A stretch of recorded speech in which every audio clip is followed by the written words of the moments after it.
আওয়ামী লীগওয়ালারা ইসলামের ব্যানার টানাইয়া মানুষের ধোঁকা দেয় না, বিএনপি ওয়ালারা ইসলামের ব্যানার টানাইয়া মানুষের ধোঁকা দেয় না। তারা বলে না আমরা ইসলামের ব্যানার লাগাইছি, আসো আমরা ইসলাম কায়েম করবো। আওয়ামী লীগওয়ালারাও বলে না।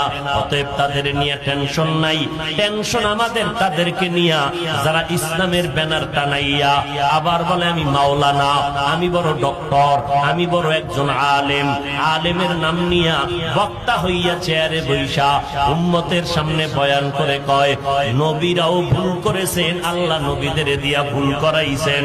তখন বড় সমস্যায় পড়ে যায় যখন একজন আলেম নামদারি স্টেজের মধ্যে বৈশা মানুষের কয় কোরআন শরীফের মধ্যে ভেজাল আছে। ও ভাইজানেরা, এই কথাগুলো তো ইন্ডিয়ার খবর না, সোনার বাংলার তাজা খবর। বেশি এক বছরও হয় নাই, কয়েক মাস আগের খবর শুনাইতেছি। ইউটিউব সার্চ দিয়া বের করো ওই বক্তা কারা।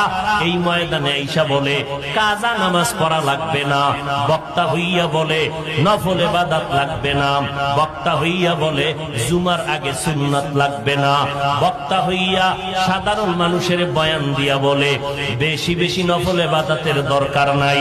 এইভাবে কথা বলিয়া বলিয়া উম্মতের বিভ্রান্ত করে। আমাদের টেনশন হলো ইসলামের ব্যানারওয়ালা ধোঁকাবাজ মুনাফিকের নিয়া।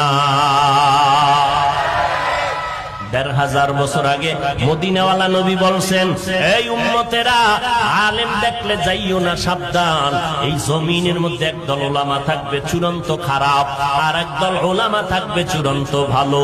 ক্বালান নবী সাল্লাল্লাহু আলাইহি ওয়া আলিহি ওয়াসাল্লাম আলা ইন্না শাররাশ শাররি শিরারুল উলামা ওয়া ইন্না খায়রাল খিয়ারি খিয়ারুল উলামা।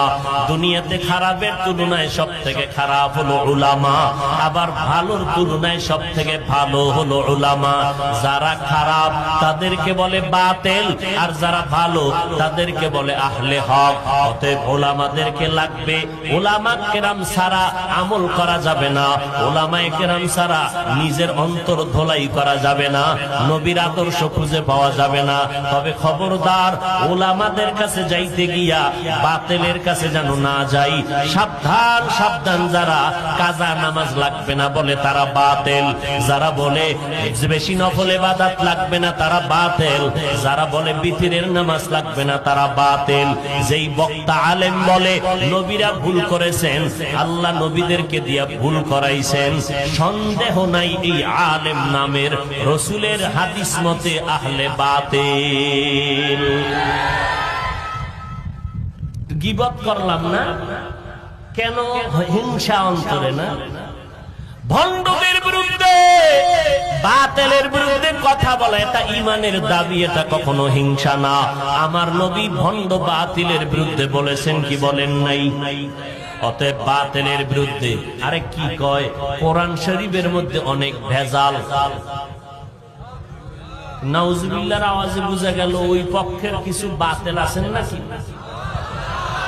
কোরআন শরীফে ভেজাল আছে? হ্যাঁ, যেই বক্তা কয় যে হাদিসের থেকেও কোরআনে জাল বেশি, এবার কোন দেশে আছেন চিন্তা করেন।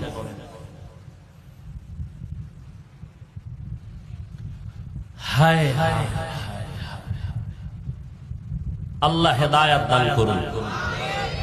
এরে নবীরা আশিক, এজন্য উলামায়ে আহলে হক কেমনে বুঝবেন কারা হক আর বাতিল?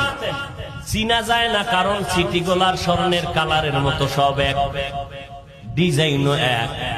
যারা উলামা হক তাদেরও দাড়ি আছে, টুপি আছে, যারা বাতিল তাদেরও দাড়ি টুপি আছে না নাই? চিনবেন কি করে কে বাতিল?